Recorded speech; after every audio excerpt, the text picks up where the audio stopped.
दोस्तों, दुनिया में सच्ची ताकत कभी भी शोर मचाकर नहीं चलती। सच्ची ताकत हेडलाइंस नहीं बनाती, वो नतीजे बनाती है।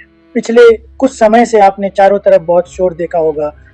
Television debates, social media claims, flashy statements और एग्रेसिव नैरेटिव्स। कहा गया कि भारत कमजोर पड़ गया है। कहा गया कि भारत की डिफेंस कैपेबिलिटी ओवरहाइप्ड है। और कहा गया कि एशिया की पावर डायनामिक्स बदल चुकी है। लेकिन असली सवाल यह है, क्या global power narrative social media से तय होते हैं या डिफेंस परफॉर्मेंस, क्रेडिबिलिटी और ट्रस्ट से? ऑपरेशन सिंदूर के बाद भारत ने कोई बयानबाजी नहीं की, कोई विक्ट्री परेड नहीं निकाली, लेकिन आज क्वाइटली ग्लोबल डिफेंस मार्केट में फैसले बदल रहे हैं। कंट्रीज अपने ऑर्डर्स रीथिंक कर रही हैं, क्रेडिबिलिटी शिफ्ट हो रही है, और यही आज की कहानी है। ऑपरेशन सिंदूर सिर्फ एक मिलिट्री ऑपरेशन नहीं था, यह एक क्रेडिबिलिटी टेस्ट था, भारत के लिए भी और उसके एडवर्सरीज के लिए भी। इसके तुरंत बाद एक कोऑर्डिनेटेड नैरेटिव चलाया गया। क्लेम्स किए गए कि भारत के रफाल फाइटर जेट्स गिरा दिए गए। क्लेम्स किए गए कि भारत का S-400 एयर डिफेंस न्यूट्रलाइज हो गया। क्लेम्स किए गए कि आकाश मिसाइल डिफेंस सिस्टम इनइफेक्टिव साबित हुआ। लेकिन डिफेंस वर्ल्ड में एक सिंपल रूल है, no evidence, no credibility.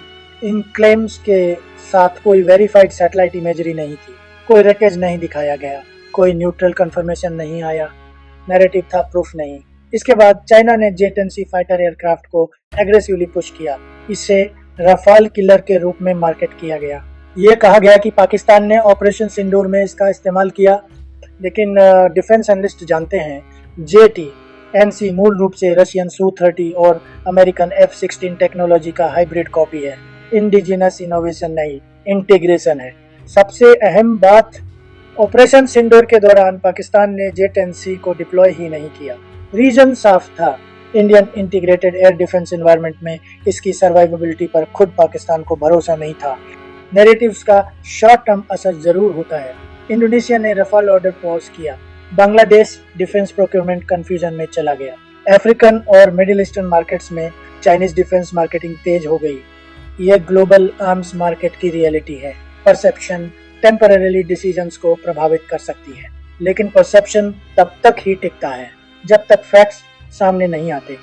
India ने धीरे धीरे वेरीफाइड डेटा सामने रखा। Satellite imagery, strike assessment, indicators, timelines सब क्वाइटली सर्कुलेट होने लगे। पाकिस्तान और चाइना कोई काउंटर एविडेंस नहीं दे पाए, और यहीं से नैरेटिव टूटना शुरू हुआ। इंडोनेशिया ने इंटरनल डिफेंस रिव्यू के बाद साफ कहा कि पोस्ट ऑपरेशन सिंदूर ब्रीफिंग्स मिसलीडिंग थी। रफाल डील पर फिर से विचार शुरू हुआ। बांग्लादेश ने चाइनीज फाइटर से दूरी बनाकर यूरोफाइटर टाइफून का रास्ता चुना। नाइजीरिया ने J-17 ऑर्डर्स कैंसिल किए।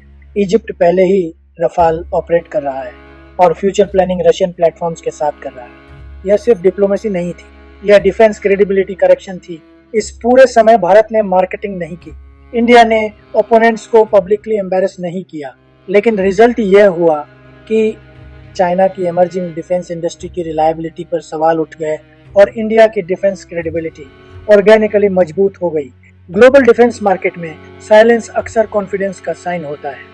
आज इंडिया सिर्फ डिफेंस कंज्यूमर नहीं है, इंडिया डिफेंस मैन्युफैक्चरर और एक्सपोर्टर बनने की ट्रांजिशन में है। 3 इंडियन डिफेंस कंपनीज का वर्ल्ड टॉप 100 आर्म्स मैन्युफैक्चरर्स में आना सिंबॉलिक नहीं है, यह इकोसिस्टम मैच्योरिटी का सिग्नल है। इंडिया भी ग्लोबल आर्म्स रेवेन्यू का लगभग 1.1% होल्ड करता है, लेकिन ग्रोथ ट्रैजेक्टरी स्टडी और सस्टेनेबल है। Hindustan aeronautics limited fighter aircraft, helicopters और एरोस्पेस सिस्टम्स में बैकबोन बना हुआ है।